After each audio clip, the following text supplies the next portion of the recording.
Então, hoje estamos dando sequência à nossa série de estudos sobre seitas e heresias. Hoje o tema é mormonismo. Esse estudo, irmão, só recapitulando, ele não tem o objetivo de atacar nenhuma outra religião. A ideia aqui é estudar aqueles grupos que se identificam como cristãos, mas que têm sérias divergências com aquilo que a gente crê e que com doutrinas que não compactuam com as Escrituras. E, por conta disso, nós não consideramos essas linhas teológicas como irmãos na fé.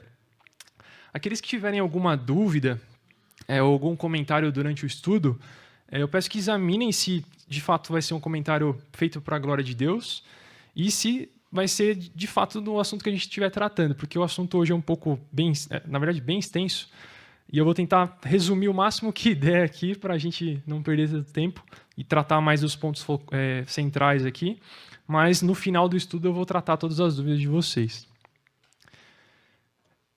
Para aqueles também que estiverem pela primeira vez aqui ou estiverem nos assistindo pela internet, a gente vai tentar ser o mais sucinto aqui, o mais claro nas perguntas e respostas. E para quem não participou dos estudos anteriores, eu recomendo que assistam os estudos que a gente tem gravado no YouTube da igreja. Tem sido aulas muito edificantes, muito boas.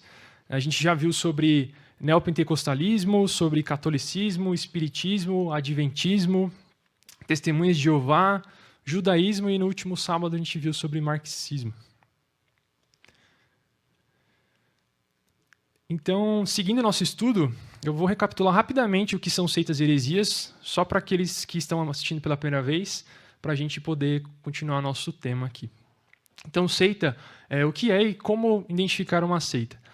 A seita é um termo que deriva do latim secta, cujo significado é seguidor. O termo é utilizado para designar um grupo numeroso de uma determinada corrente religiosa, filosófica ou política que se destaca da doutrina principal. Sectário é um termo que designa o indivíduo que faz parte de uma seita. Uma seita também pode ser considerada uma divisão, partido ou facção. As características principais de uma seita são novos modelos de autoridade, nova maneira de interpretação de questões essenciais do cristianismo, exclusivismo doutrinário, religioso, espiritual, fiéis com dependência espiritual de seus líderes, fontes de conhecimento e revelações extra-bíblicas, novas verdades adaptadas ao modelo religioso da seita, rejeição à ortodoxia, dependência psicológica e emocional, uma lavagem cerebral, e salvação, recompensa por obras. O que é uma heresia? Heresia é uma interpretação, doutrina ou sistema teológico rejeitado como falso pela Igreja.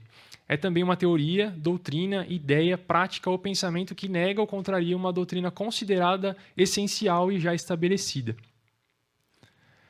Heresia é diferente de erro teológico. Podemos ter irmãos na fé que acreditam em doutrinas que julgamos erradas, mas não somos irmãos na fé de hereges. Em termos teológicos, podemos dizer que seita refere-se a um grupo de pessoas e que heresia indica as doutrinas antibíblicas defendidas pelo grupo.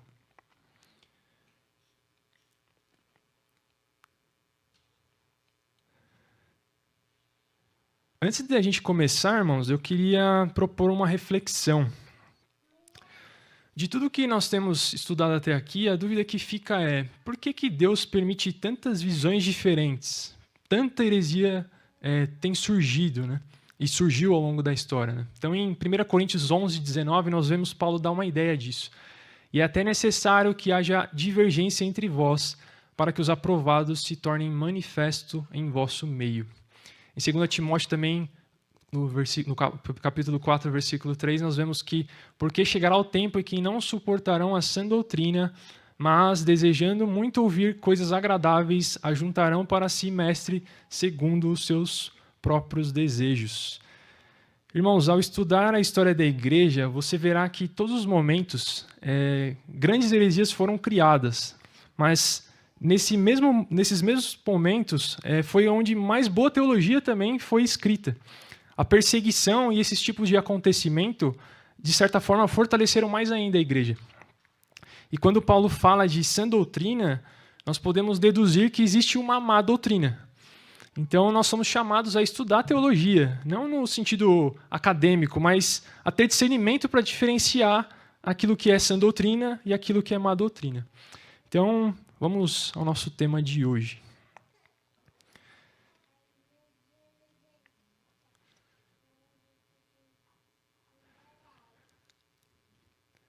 Para quem acha que a história dos Mormons é recente, se enganou, ou pelo menos entendeu a Bíblia errada, segundo eles. A história dos Mormons começa na Torre de Babel, e daqui a pouco vocês vão entender mais ou menos o motivo por quê. Para quem não lembra da história de Babel, vamos ler aqui em Gênesis 11. Ora, em toda a terra havia apenas uma linguagem e uma só maneira de falar. Sucedeu que, partindo eles do Oriente, deram com uma planície na terra de Sinar e habitaram ali. E disseram uns aos outros: Vinde, façamos tijolos e queimemo-los. Bem, os tijolos serviram-lhes de pedra e o betume de argamassa. Disseram: Vinde, edifiquemos para nós uma cidade e uma torre cujo topo chegue até os céus e tornemos célebre o nosso nome, para que não sejamos espalhados por toda a terra. Então desceu o Senhor para ver a cidade e a torre que os filhos dos homens edificavam. E o Senhor disse: Eis que o povo é um, e todos têm a mesma linguagem. Isso é apenas o começo. Agora não haverá mais restrição para tudo o que intentam fazer. Vinde, desçamos e confundamos ali a sua linguagem, para que não entenda a linguagem de outro. Destarte o Senhor os dispersou dali para a superfície da terra, e cessaram de edificar a cidade. Chamou-se-lhe isso por o nome de Babel, porque ali confundiu o Senhor a linguagem de toda a terra, e dali o Senhor os dispersou por toda a superfície dela. Então, como começou o mormonismo? O nome de Mormon, ele na verdade é um apelido que as pessoas dão para esse tipo de religião. Na verdade, o que eles se intitulam mesmo é a Igreja de Jesus Cristo dos Santos dos Últimos Dias. Mas mais para frente vocês vão entender o porquê que chamam de Mormon. Eu tomei cuidado aqui para retirar as informações do site oficial da igreja. Eles têm um site muito completo, com muitas informações. Eles são bem organizados nesse sentido. O site é impressionante pela quantidade de traduções que eles têm para várias línguas. Você encontra praticamente tudo que você pesquisar de assunto, você encontra lá. E foi até um desafio conseguir selecionar o que eu ia trazer aqui para a gente estudar. Mas, em suma, a história ela gira em torno da vida de Joseph Smith. Joseph Smith Jr. nasceu em 23 de dezembro de 1805 em Sharon, condado de Windsor, Vermont. Ainda criança, mudou-se com a família para a atual Manchester, no oeste do estado de Nova York. Foi quando morava lá, na primavera de 1820, aos 14 anos de idade, que recebeu sua primeira visão. Ocasião em que foi visitado em pessoa por Deus, o Pai Eterno, e seu Filho Jesus Cristo. Foi-lhe dito nessa visão que a verdadeira Igreja de Jesus Cristo, que fora estabelecida na época do Novo Testamento, ela já não existia mais na Terra. Então seguiram-se outras manifestações divinas em que recebeu instruções de muitos anjos e foi-lhe revelado que Deus tinha uma obra especial para ele realizar na Terra e que, por intermédio dele, a Igreja de Jesus Cristo seria restaurada na Terra. Então, os mormons são conhecidos como restauracionistas. Eles entendem que a Igreja verdadeira acabou e eles precisam trazer o Evangelho que foi perdido.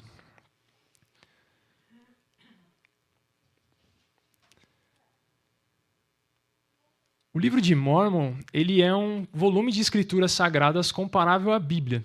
É um registro da comunicação de Deus com os antigos habitantes das Américas e contém a plenitude do Evangelho eterno. O livro foi escrito por muitos profetas antigos, pelo espírito de profecia e de revelação. Suas palavras escritas em placas de ouro foram citadas e resumidas por um profeta historiador chamado Mormon, por isso o nome fala de como eles são chamados. O registro contém um relato de duas grandes civilizações. Uma veio de Jerusalém no ano 600 a.C. e posteriormente se dividiu em duas nações, conhecidas como Nefitas e Lamanitas. A outra veio muito antes, quando o Senhor confundiu as línguas na Torre de Babel. Esse grupo é conhecido como Jareditas. Milhares de anos depois, foram destruídos, exceto os lamanitas, que estão entre os antepassados dos índios americanos. Nessa época, em 1820, ali, quando Joseph Smith teve essa revelação, era um assunto que estava em alta, as pessoas querendo saber de onde que tinham surgido os povos das Américas, os índios que tinham ali na região. Então, meio que veio de encontro com essa dúvida que todo mundo tinha e acabou sendo até uma forma de vender melhor a ideia.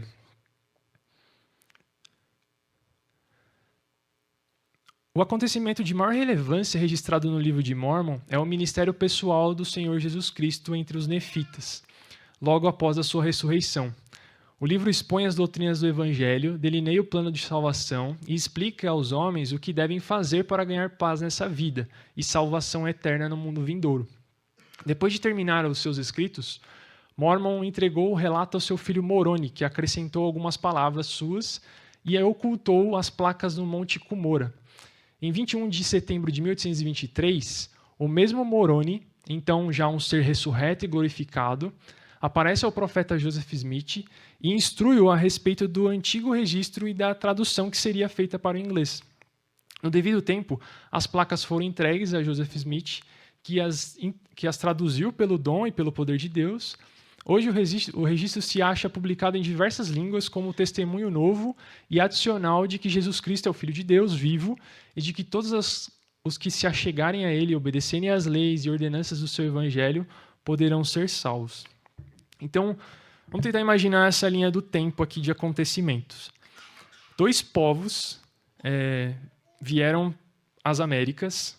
O primeiro lá da época de Babel, quando teve a confusão, esse primeiro povo veio para as Américas e depois um segundo povo 600 a.C. E eles têm uma sequência de vida como o povo de Israel teve, com os profetas e com os seus livros canônicos ali, só que aqui nas Américas. Essa é a visão deles. Jesus, após 400 anos, depois que ele já tinha ascendido lá em Atos, ele retorna para as Américas para pregar o evangelho para essas pessoas que estavam aguardando o Messias. E ele também envia 12 apóstolos nas Américas. Mormon ele registra tudo em placas de ouro e esconde para que isso seja preservado, porque depois esse povo foi destruído. Smith ele recebeu a revelação em 1823, através de Moroni, que era filho de Mormon. Então ele instrui Joseph a como traduzir o livro para o inglês, utilizando algumas pedras sagradas ali, que eles chamavam de Turim e Tumim, eu acho. Ele as placas eram de ouro, elas pesavam mais de 90 quilos, e elas estavam escritas em egípcio reformado, segundo relatos. Hoje eles têm umas réplicas dessas placas lá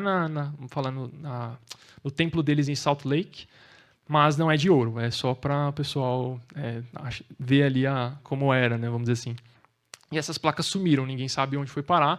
Ele só teve 12 testemunhas que tinham as placas e depois elas desapareceram.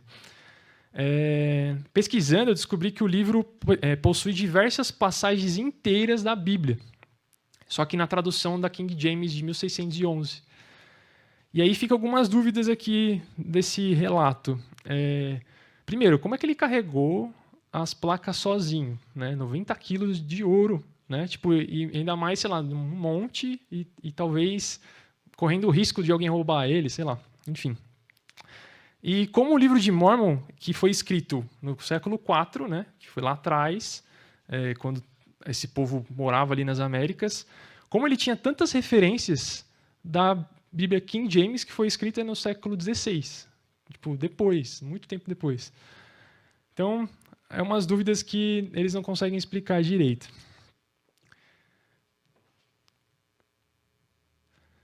Vamos aos dados atuais deles. A Igreja de Jesus Cristo dos Santos dos Últimos Dias é uma religião mundial com mais de 16 milhões de membros, centralizada na crença de que todas as pessoas na Terra são filhas ou filhas de um Deus amoroso e que seu Filho Jesus Cristo salvou o mundo do pecado e da morte. Jesus Cristo convida todos os filhos de Deus a se achegarem a Ele, segui-lo e se tornarem mais semelhantes a Ele. A missão da Igreja de Jesus Cristo dos Santos dos Últimos Dias é ajudar todos os filhos de Deus a se achegarem a Jesus Cristo por meio do aprendizado do seu Evangelho e de fazer cumprir as promessas de Deus, convênios, e de praticar o amor e o serviço cristão. Aparentemente, nada grave nessas afirmações, né? Mais adiante vocês vão ver o que eles acreditam.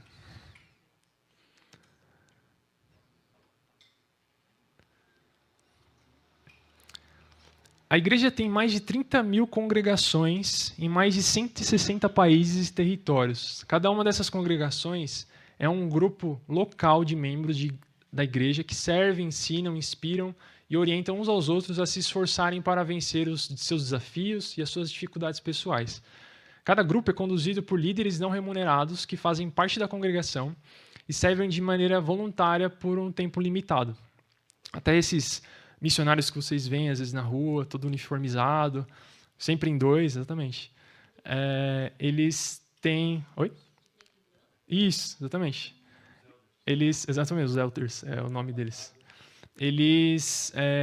Todo mormon, quando se converte, ele é chamado a dedicar a vida dele, no mínimo, 2 anos da vida dele para poder pregar o evangelho e serve até como um seminário, porque ele acaba estudando muito e tal.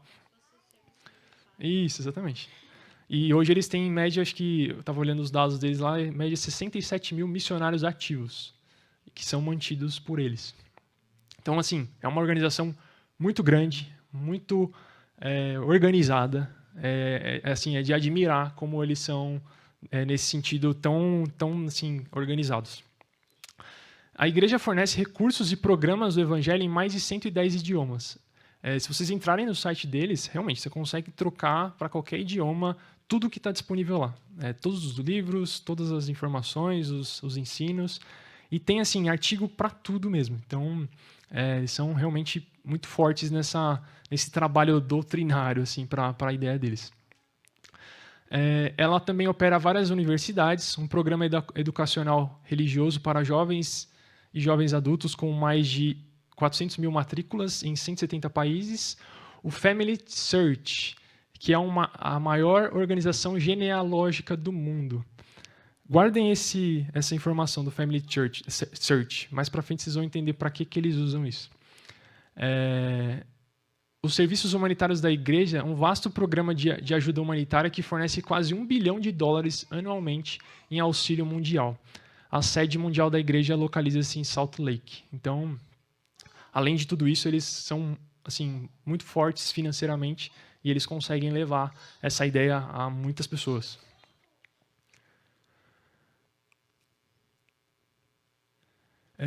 Esse é o Russell Nelson. Ele é atualmente o presidente dos Mormons no mundo inteiro e ele é considerado um profeta.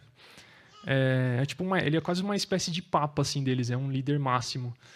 E abaixo dele existem 12 apóstolos. Então, eles sempre vão ter essa estrutura. Tipo, sempre que alguém morre ou deixa de ser, eles repõem essa pessoa e vai organizando. Sempre tem esses 12 apóstolos que comandam a igreja mundial e o profeta máximo ali, porque eles falam que essa é a estrutura que a igreja deveria ter. E isso é parte também do que eles entendem como a restauração, né? Como a igreja deveria ter sido após a vinda de Cristo lá em Atos. Fontes de revelação. Os Mormons eles acreditam que existem 4 fontes máximas assim, de fontes de palavras divinamente inspiradas. Eles acreditam na Bíblia, então tem aí o Velho e o Novo Testamento, só que eles entendem que existem partes erradas, partes que não foram traduzidas, partes que foram perdidas. Só que se você perguntar para eles quais são, eles não vão saber responder corretamente e também nem sempre são tão esclarecidos assim o porquê. Geralmente é em trechos que condenam o que os outros livros falam para fazer. O livro de Mormon, que foi traduzido por Smith, ele foi publicado em 1830. Smith afirmou que é o livro mais correto da Terra e que uma pessoa pode se aproximar de Deus seguindo seus preceitos mais do que qualquer outro livro. Então, mais um indício aí, tipo assim, só o que ele divulgou é o que é a fonte máxima de autoridade, não é a Bíblia. Doutrina e Convênios. Contém uma coleção de revelações modernas sobre a Igreja de Jesus Cristo conforme foi restaurada. Ou seja, eles continuam tendo novas revelações, porque eles têm profetas que sempre se mantêm, né? Então novas revelações vão surgindo e eles vão registrando essas revelações. E a Pérola de Grande Valor, que é considerada pelos Mormons o livro para esclarecer as doutrinas e ensinamentos que foram perdidos da Bíblia. E eles acrescentam ali as suas próprias informações sobre como a Terra foi criada, como Deus conduziu todas as coisas. Então agora eu vou listar aqui as principais doutrinas e heresias, né, que eles acreditam, fora tudo isso aqui que parece um cristianismo, mas quando você vai aprofundando, você vê que não tem nada a ver. Primeiro, o verdadeiro evangelho foi perdido na Terra, o mormonismo é a sua restauração. 2, eles ensinam que existiu uma apostasia e que a verdadeira igreja deixou de existir. Então, pensa, depois de ano 400 ali, quando Jesus volta para as Américas, até 1800, quando Smith recebe a revelação de Moroni, foi um período tipo assim que a igreja se apostatou e ninguém produziu nada de bom. Nós precisamos de profetas e apóstolos hoje, da mesma maneira que no Antigo Testamento e na época apostólica. O livro de Mórmon é mais correto que a própria Bíblia, acabei de falar. Não existe salvação fora da igreja de Jesus Cristo dos últimos dias. Existem muitos deuses. Cada planeta tem seu Deus, algum Mórmon evoluído. Vocês vão ver mais para frente que eles entendem que todos nós temos potencial de se tornar Deus, como Deus é.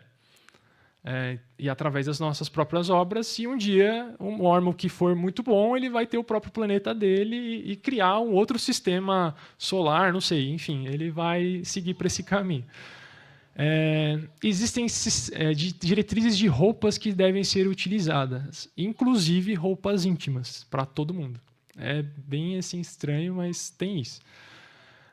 Deus foi um homem em outro planeta, Eva era uma das suas esposas, enfim. Depois de você se tornar um bom Mórmon, você tem o potencial de se tornar um outro Deus, acabei de falar. Deus, o Pai, tem um Pai, porque afinal de contas ele só evoluiu, né? Deus, o Pai, tem um corpo de carne e osso, e Deus tem a forma de um homem. Jesus era polígamo, ele tinha relações com Marta e Maria. O milagre do casamento lá, da mudança da água para o vinho, era um dos casamentos de Jesus. Eles acreditam nisso. Nós somos gerados primeiro como os bebês espirituais no céu e então nascemos naturalmente na Terra. Então eles têm essa visão de pré-existência. Tipo, eles existiram antes e depois também vão continuar existindo porque eles se tornam deuses. O primeiro espírito que nasceu no céu foi Jesus. O diabo nasceu como um espírito depois de Jesus na manhã da pré-existência. Jesus e Satanás são espíritos irmãos. Um plano de salvação era necessário para as pessoas na Terra. Então Jesus e Satanás apresentaram cada um o seu plano e o plano de Jesus foi aceito. O diabo quis ser o salvador da humanidade para anular a identidade dos homens e destronar Deus. Deus teve relações sexuais com Maria para produzir Jesus. O sacrifício de Jesus não é suficiente para nos limpar de todos os nossos pecados. As boas obras são necessárias para a salvação. Se você olhar vídeos deles falando, eles enfocam muito nisso. Tipo, não, a gente precisa guardar a lei de Deus, amar o próximo, fazer o bem. Muito focado nisso, porque eles entendem que é só assim que eles vão alcançar a salvação. Eles não tomam café, chá preto, álcool e não utilizam tabaco. Muito parecido com o adventismo, né? Acho que a gente viu esse recente. O batismo pelos mortos. Aí vocês vão entender agora o motivo lá do Family Search. Essa é uma prática de alguém batizar-se no lugar de alguém, não mórmon, que já tenha morrido. Eles creem que após a vida, a pessoa nova batizada esteja habilitada a entrar em um céu mórmon de maior nível. Então, ou seja, se você tem algum parente que você nem conheceu, você não sabe o nome e tal, esse site aí, eles têm um arquivo gigantesco. Eles conseguem identificar as origens de vários povos, de onde você veio, se você se cadastrar lá, colocar seus dados certinho. E aí você pode ver pessoas da sua família que não eram mormons e se batizar no lugar delas para que elas tenham a chance, onde ela estiver, de aceitar e se tornar um mormon e ser salva, e se tornar Deus, enfim.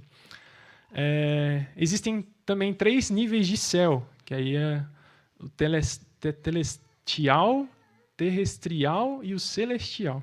Não me perguntem qual que é a diferença dos três. Enfim, vamos à defesa bíblica desses pontos.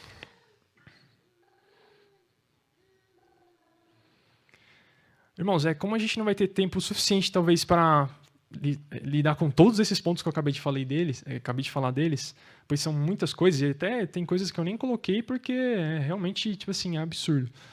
Eu separei questões que eu acredito que é importante a gente analisar para a gente dar uma resposta bíblica e até para quem estiver assistindo ou for mormon, se orientar de como essa heresia, realmente essa seita, deve ser combatida. No Antigo Testamento, nós vemos promessas do Messias que viria e que ele teria um reino que nunca seria destruído. Em Daniel 7, de 13 a 14, nós vemos a promessa. A profecia, na verdade. Eu estava olhando nas minhas visões da noite, e eis que vinha com as nuvens do céu, como o filho do homem, e dirigiu-se o ancião de dias, e o fizeram chegar até ele. Foi-lhe dado o domínio e glória e o reino para que os povos, nações e homens de todas as línguas o servissem. O seu domínio é domínio eterno, que não passará, e o seu reino jamais será destruído.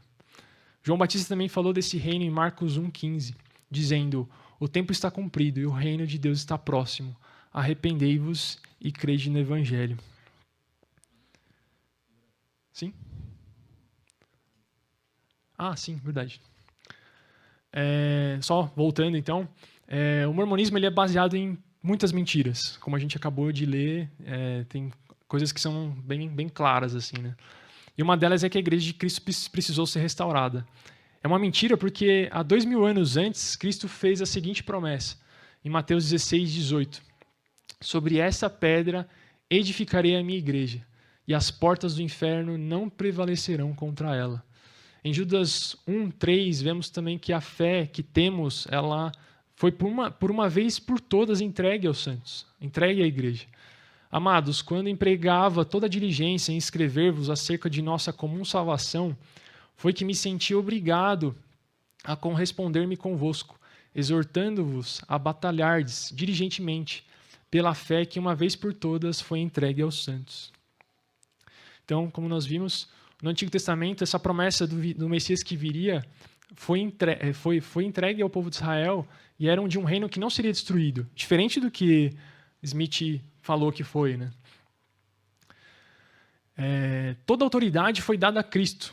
Ele é o Rei dos Reis e Senhor dos Senhores. E em Mateus 28, o próprio Cristo diz: toda autoridade foi me dada no céu e na terra.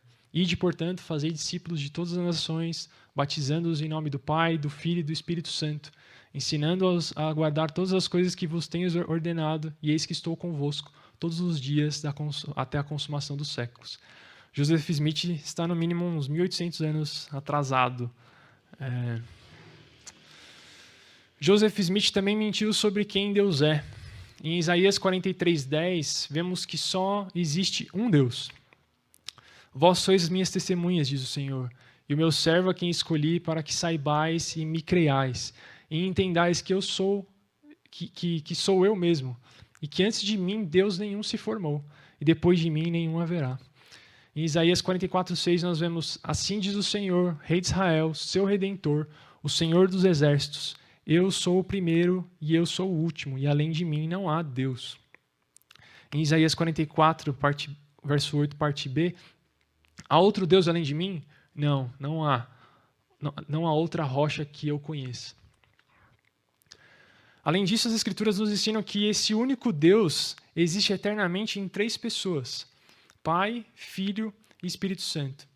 Em João 1, nós vemos o próprio fala a respeito de Jesus e que ele não é um ser criado. No princípio era o Verbo, e o Verbo estava com Deus, e o Verbo era Deus.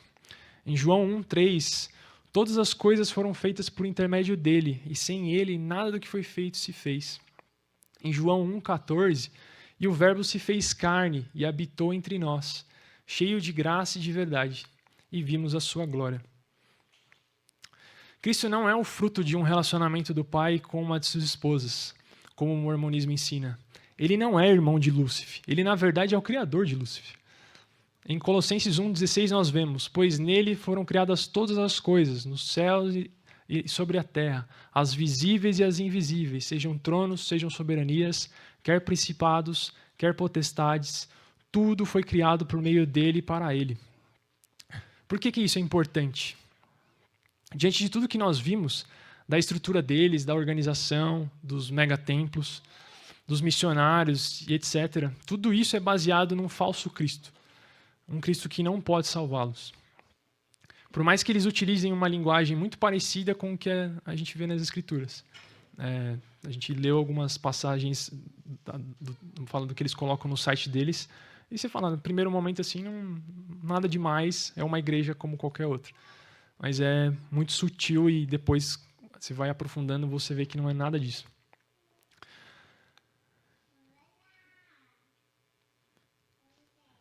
Cristo diz em João 14,6: eu sou o caminho, a verdade e a vida. Ninguém veio ao Pai senão por mim. Ele é a única maneira de termos paz com Deus. O mormonismo ensina um Cristo diferente, dizendo que através da sua própria obediência às leis e princípios, você pode seguir um caminho de exaltação para se tornar um Deus no seu próprio planeta como o Deus dessa terra. Isso é bem longe, né, do que a Bíblia ensina. Mas a questão importante é: como podemos conhecer esse Deus? Não importa o tamanho do seu templo, se deixa de tomar café, se guarda os mandamentos, se usa as roupas certas. Em Romanos 3,10 nós lemos, como está escrito: não há justo, nenhum sequer. Não há ninguém que entenda, não há ninguém que busque a Deus. Romanos 3,28, concluímos, pois, que o homem é justificado pela fé, independente das obras da lei. Nós somos pecadores diante de um Deus santo e somos dignos de morte. Diante de tudo isso, onde está a nossa esperança? A nossa esperança está no Evangelho por causa do que Cristo fez. Jesus é o Deus encarnado, que foi à cruz para levar toda a punição que o seu povo merecia. Ele foi perfeitamente obediente à lei de Deus, foi morto, sepultado, ressuscitou ao terceiro dia. Ele não fez isso para que você possa ter o trabalho dele mais as suas boas obras. Em Isaías 64:6, nós vemos: mas todos nós somos como o imundo, e toda a nossa justiça como o trapo da imundícia. Aqui um texto do livro de Nefi, eles têm 4 livros desse profeta, e aí tem esse texto aqui, ó: pois trabalhamos diligentemente para escrever, a fim de persuadir nossos filhos e também nossos irmãos a acreditarem em Cristo e reconciliarem-se com Deus, pois sabemos que é pela graça que somos salvos, depois de tudo que pudemos fazer. Bem diferente do que a gente vê em Efésios 2, de 8 a 9. Porque pela graça sois salvos, mediante a fé. Isso não vem de vós, é dom de Deus, não de obras, para que ninguém se glorie. Em Gálatas 3,10, nós vemos o que acontece com quem tenta se salvar pela lei. Todos quantos, pois, são das obras da lei, estão debaixo de maldição. Todo mórmon deveria ler o que Paulo diz em Filipenses 3, de 5 a 7. Circuncidado ao 8º dia, da linhagem de Israel, da tribo de Benjamim, hebreu de hebreus quanto à lei, fariseu quanto ao zelo, perseguidor da igreja quanto à justiça que há na lei, irrepreensível. Mas que para mim, o que para mim era lucro, isso considerei como perda por causa de Cristo. Paulo mostra todo o seu currículo, tudo o que ele fez de acordo com a lei, todo o zelo que ele tinha, como ele considera tudo isso perda, tudo que ele conquistou ali sendo fariseu, em comparação com a suprema grandeza em conhecer Cristo. Paulo continua nos versos 8 a 9 dizendo: sim, deveras, considero tudo como perda, por causa da sublimidade do conhecimento de Cristo Jesus, meu Senhor, por amor do qual perdi todas as coisas e as considero como refúgio para ganhar a Cristo e ser achado nele, não tendo justiça própria que procede de lei, senão a que é mediante a fé em Cristo, a justiça que procede de Deus, baseada na fé. A nossa salvação é totalmente separada do nosso esforço. Romanos 4:5 diz: mas ao que não trabalha, porém crê naquele que justifica o ímpio, a sua fé lhe é atribuída como justiça. Irmãos, por fim,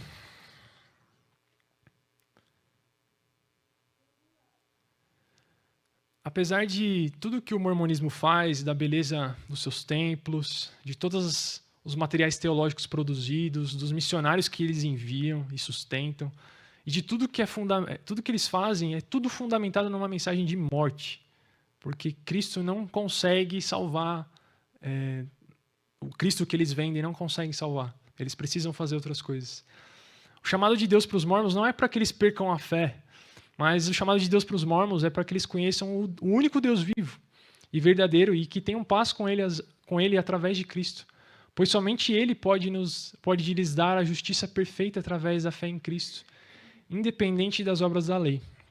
Aos mormons que estão assistindo esse estudo, abandonem as suas boas ações. Você não se tornará um Deus. Deus te chama para vir e morrer e ressuscitar, se arrepender e crer somente em Cristo. Amém? Vamos orar? Senhor, somos indignos de nos chegar a Ti. Somente por Teu Filho, Senhor, é que temos acesso. Te louvamos, Senhor, pelo Evangelho que o Senhor revelou a nós, por ter aberto nossos corações, nossos olhos, ter nos vivificado, Senhor.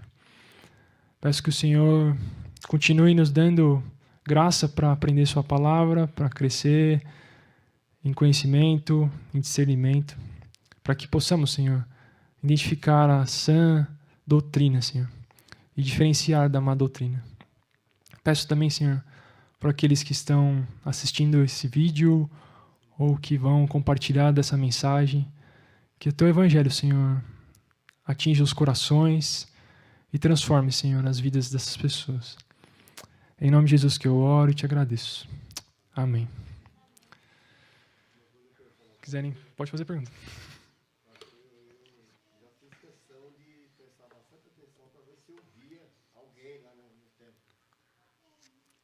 É mais fácil você ver um elefante branco aqui no Brasil do que ver os crentes dos mormons lá na igreja dele. Então, assim, eles têm uma diferenciação. Pelo que eu pesquisei, eles têm os templos mesmo, e eles têm, vamos falar, as capelas. Quando eles estão falando do evangelho, compartilhando do que eles creem ali para alguém, eles levam para a capela.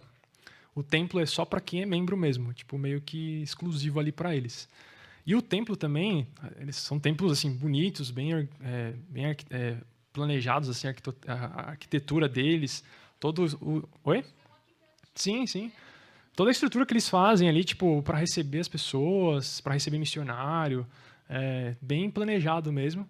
Só que eles entendem que o templo também ele faz parte, de certa forma, dos sacramentos deles. Então, tipo assim, uma pessoa que casa numa igreja mormon, ela tipo sela o casamento dela para a eternidade. Então, quem casa lá na igreja mormon tem essa ideia, tipo assim, minha família, eu casei com essa esposa e ela vai ser minha esposa para sempre. E eles têm a questão de guardar o dia do Senhor. Tipo, eles são muito rígidos nesse sentido. Tipo, eles guardam o domingo, sempre estão lá, passam o dia inteiro lá. Talvez a gente não vê eles na porta, mas eles estão lá. Eu aprendi que diz que seitas e heresias é tudo igual. Como assim? Os templos deles. Qualquer lugar que você for no Brasil, acho que até no mundo, as construções são todas iguais. Tem umas outras aí que eu não vou citar o nome. Sim, sim. É a mesma coisa. Então, assim, por aí você já tira que é seita e heresia. Tem seus pontos de discordância, mas realmente, tipo, você vê que esses movimentos que acabam arrebatando muitas pessoas, eles precisam construir templos grandes para trazer, né, essas pessoas para perto. E eles mesmo, tipo, entendem até às vezes como uma forma de marketing da própria igreja, né? Ela aparecer num lugar específico, tá num lugar que chama atenção, né? É padrão, né? Sim, Deva. Falei com uma senhora uma vez, é mormon também, mais de 40 anos, e o marido dela não frequentava a mesma denominação que ela, porém ele morreu. Ela pegou o corpo dele, levou para a igreja de mormons, pegou o corpo emergiu, o corpo batizou e ele já estava salvo. É bem isso. Para eles é isso, o camarada não viveu longe da fé Uhum. deles, e aí foi lá e... Sim. Renan? Comentário que a gente até escolheu colocar os Mormons porque a gente acaba às vezes não vendo muito Mormon no nosso dia a dia. E às vezes acho que não é um movimento tão forte no Brasil. Mas se você olhar a quantidade de templos que eles têm, principalmente em periferia, e a quantidade de trabalho que eles fazem em periferia, eu lembro que quando eu era da Sara, a gente fazia muita célula em periferia e tal. E assim, foi várias vezes, eu chegava na casa da pessoa para fazer uma célula ali, uma reunião, um grupo de estudo, e tinha acabado de sair os elders que tinham entrado lá, e eles batem na porta, eu posso compartilhar a palavra de Deus com vocês? Sim, sim. Aí a pessoa, pode. Ele entra, fala o que quer e sai. Não, tem uns que até almoça com a pessoa. Tipo, eu vi um documentário, assim, eles realmente passam às vezes, o dia inteiro na casa da pessoa e passam por todos esses pontos aí. Tipo, realmente é bem... Peraí. Você ia falar. Eles justificam a poligamia por causa de Jesus, que eles afirmam, né, que Jesus era casado com Maria. Então, eu fui pesquisar e, assim, tem muita coisa que talvez na própria site deles eles não vão colocar porque vai manchar eles, né? Mas eu fui ver alguns vídeos de ex-mormons. Tipo, por que que saíram? Tem muito vídeo na internet de pessoas assim. E eu vi de uma mulher explicando que, assim, parece que começou essa ideia de poligamia com uma traição que Joseph Smith fez. E aí, para justificar a traição, ele conversou com um dos seus apóstolos ali, né? E agora, o que eu faço, né? Minha esposa me descobriu, o que eu falo para ela? E aí a resposta que o cara deu foi assim, não, faz uma revelação de que Deus deu autoridade para você ser polígamo. A gente reescreve aqui e aí você fala para ela, mas ele falou assim, mas se eu falar para ela, ela vai rasgar isso aqui. Eu falei, não, mas aí eu falo também, porque aí vai ser a revelação dos dois e ela vai acreditar. E aí basicamente eles fizeram isso. E aí depois, bem no começo assim do mormonismo, eles tiveram poligamia assim liberada, tanto que o governo americano perseguiu muito eles. E depois de um tempo, eu até não coloquei aqui, Smith ele foi parar numa prisão e teve uma revolta lá e ele foi morto.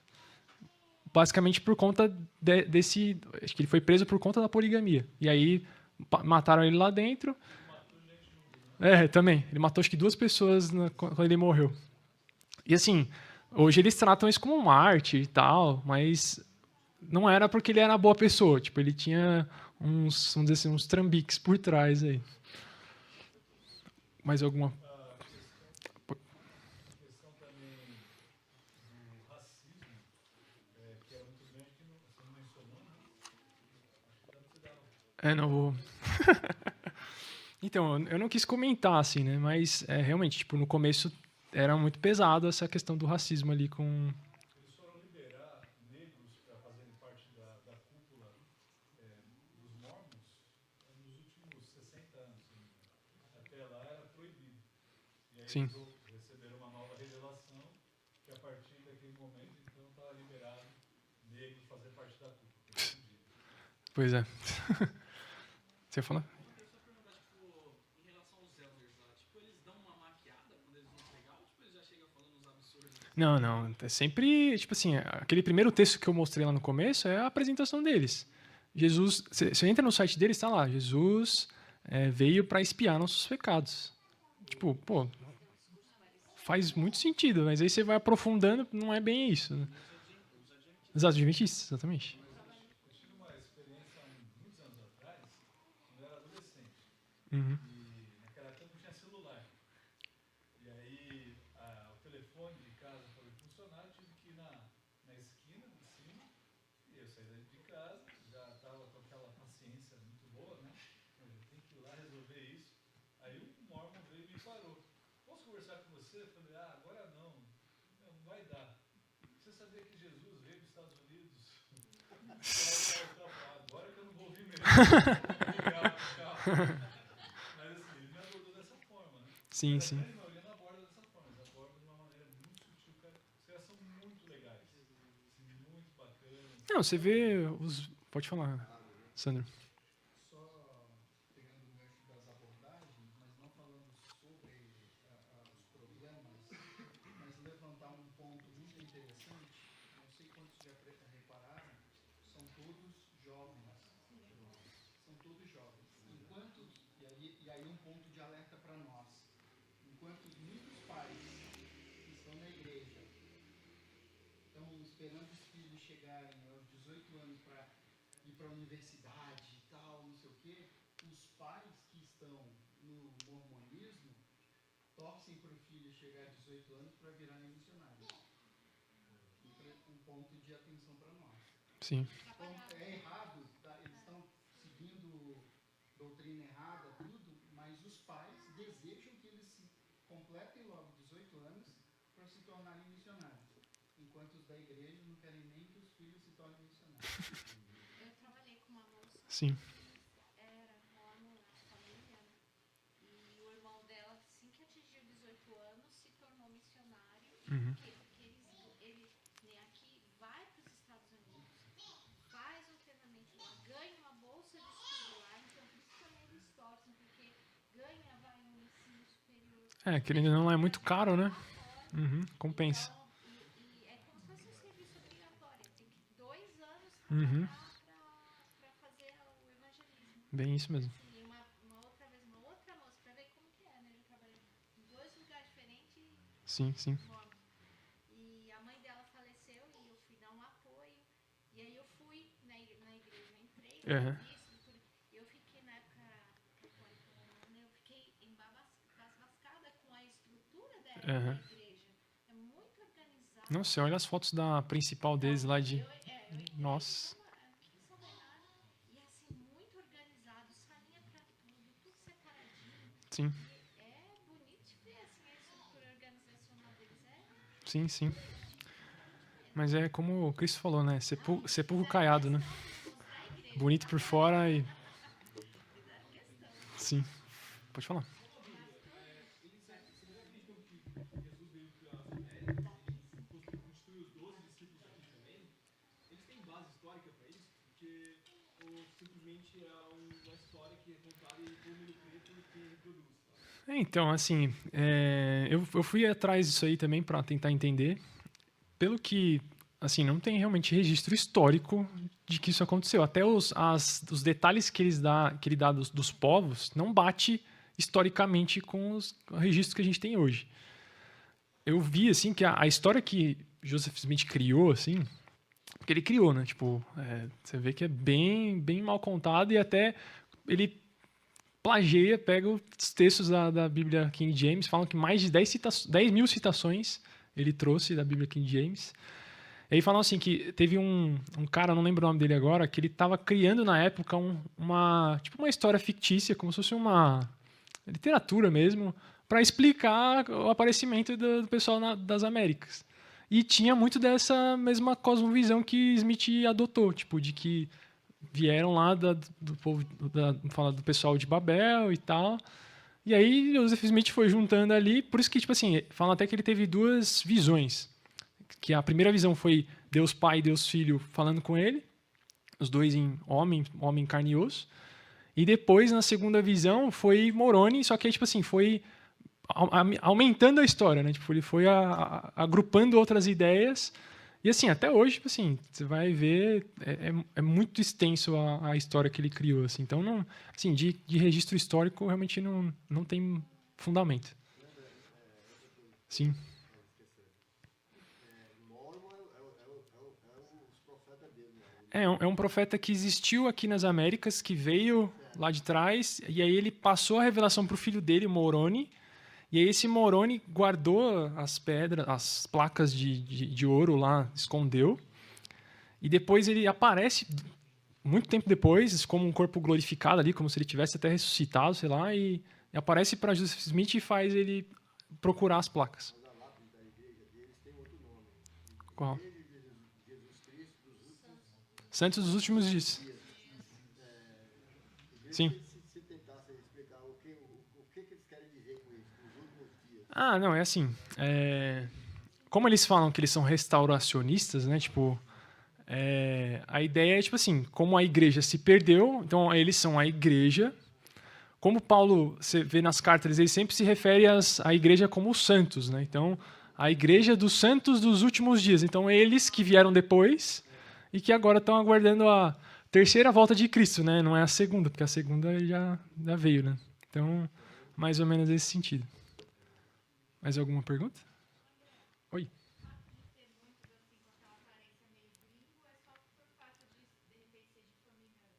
Não, porque começou lá, né? Tipo... americano, assim, bem... exatamente. Geralmente ele tá acompanhado de um brasileiro. Nunca é sozinho 2 americanos. Até porque você percebe, às vezes, conversando com eles, você vê a diferença. E no site deles é impressionante. Tipo, eu tava olhando em questão de vestimenta. Tem até, tipo assim, o tom de gravata, o relógio que eles podem utilizar. E os tipos de evento que eles vão frequentar também tem o tipo de roupa que eles podem usar. Nesse evento assim, tipo, sei lá, vai para uma festa, não pode estar com gravata, mas tem que estar com a plaquinha aqui. Enfim, é bem assim detalhado, assim, tipo, é impressionante, assim, você fica abismado até.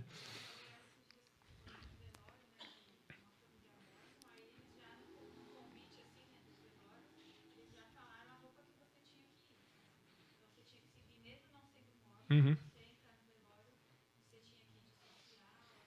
Sim, sim.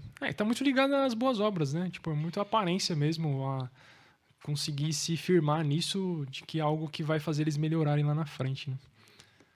Mais algum? Marcelo. Acho que uma pessoa que se envolveu e é mormon, né? Quando se converte, deve passar por um processo de libertação. Sim, sim. Eu vi um caso, eu até recomendo. Tem um canal no YouTube que chama Apologia Studios. Ele é do Jeff Durbin. O Vitão gosta bastante desse pregador. E ele tem um ministério muito voltado a evangelismo de mormons. E aí ele estava contando assim que ele sempre ia na frente da igreja dos mormons conversar com algum deles e sempre fazendo essas indagações, esses questionamentos. Tipo, então quer dizer que você vai ser um Deus um dia? Me mostra na escritura, me prova isso, sabe? Tipo, então, sempre provocando. E teve um lá que ele fez amizade, ele sempre conversava com o cara e sempre trazia uns textos para ele. E aí esse rapaz, ele começou a gostar do Jeff e aí ele recebia, toda vez que o Jeff aparecia, ele falou assim: "Hey Jeff, tem mais algum versículo para mim?" e tal, tipo, porque ele sempre ia lá, sempre mostrava alguma coisa para ele. Até que um dia assim, tipo, deu um estalo, aí teve um amigo do Jeff que falou assim: "Meu, lembra do fulano? Se converteu." Tipo, só que agora, sabe o que ele tá fazendo? Ele tá lá na frente da igreja, batendo nos caras lá, falando assim: "Vocês estão vendendo uma mentira." Tipo, mas por quê? Porque o Jeff e a equipe dele ficou lá insistindo, pregando o evangelho e meu, tipo assim, é igual o Paulo, né? Tipo, Paulo perseguia a igreja e aí ele depois passa a ser um dos maiores nomes, né, da proclamação do evangelho. Então, isso é um chamado para nós. Não desistir de pregar o evangelho e proclamar sempre, porque não é nós que, né, não depende de nós, mas é unicamente o Espírito Santo. Sim.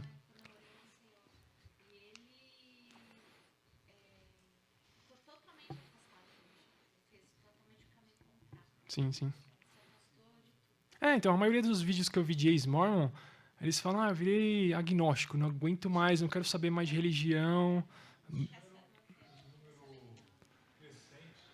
Pessoas deixando o mormonismo agora na pandemia. E com o advento da internet, né, nos últimos 10 anos, Uhum. Sim, sim. vários vídeos, né, Sim, sim.